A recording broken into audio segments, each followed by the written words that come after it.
guys, good morning. Um, ang ganda ng umaga, umuulan ngayon dito.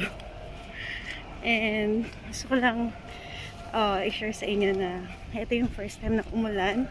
So it means mag-winter na dito sa amin. So lalamig na siya. Actually malamig na. Sobrang hangin guys. If naririnig nyo. Diba? So, I'll see you guys later. Papasok na ako, guys.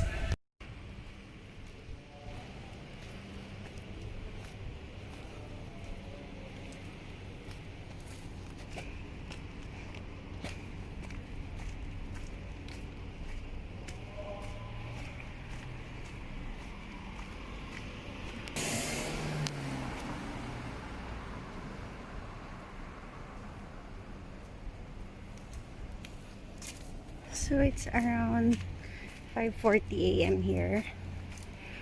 Tatambay lang ako sa pick-up point ng car lift namin. And, yeah, morning shift ang lola niya. So, sana hindi nakabutan ng malakas na ulan.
Welcome guys to my workplace.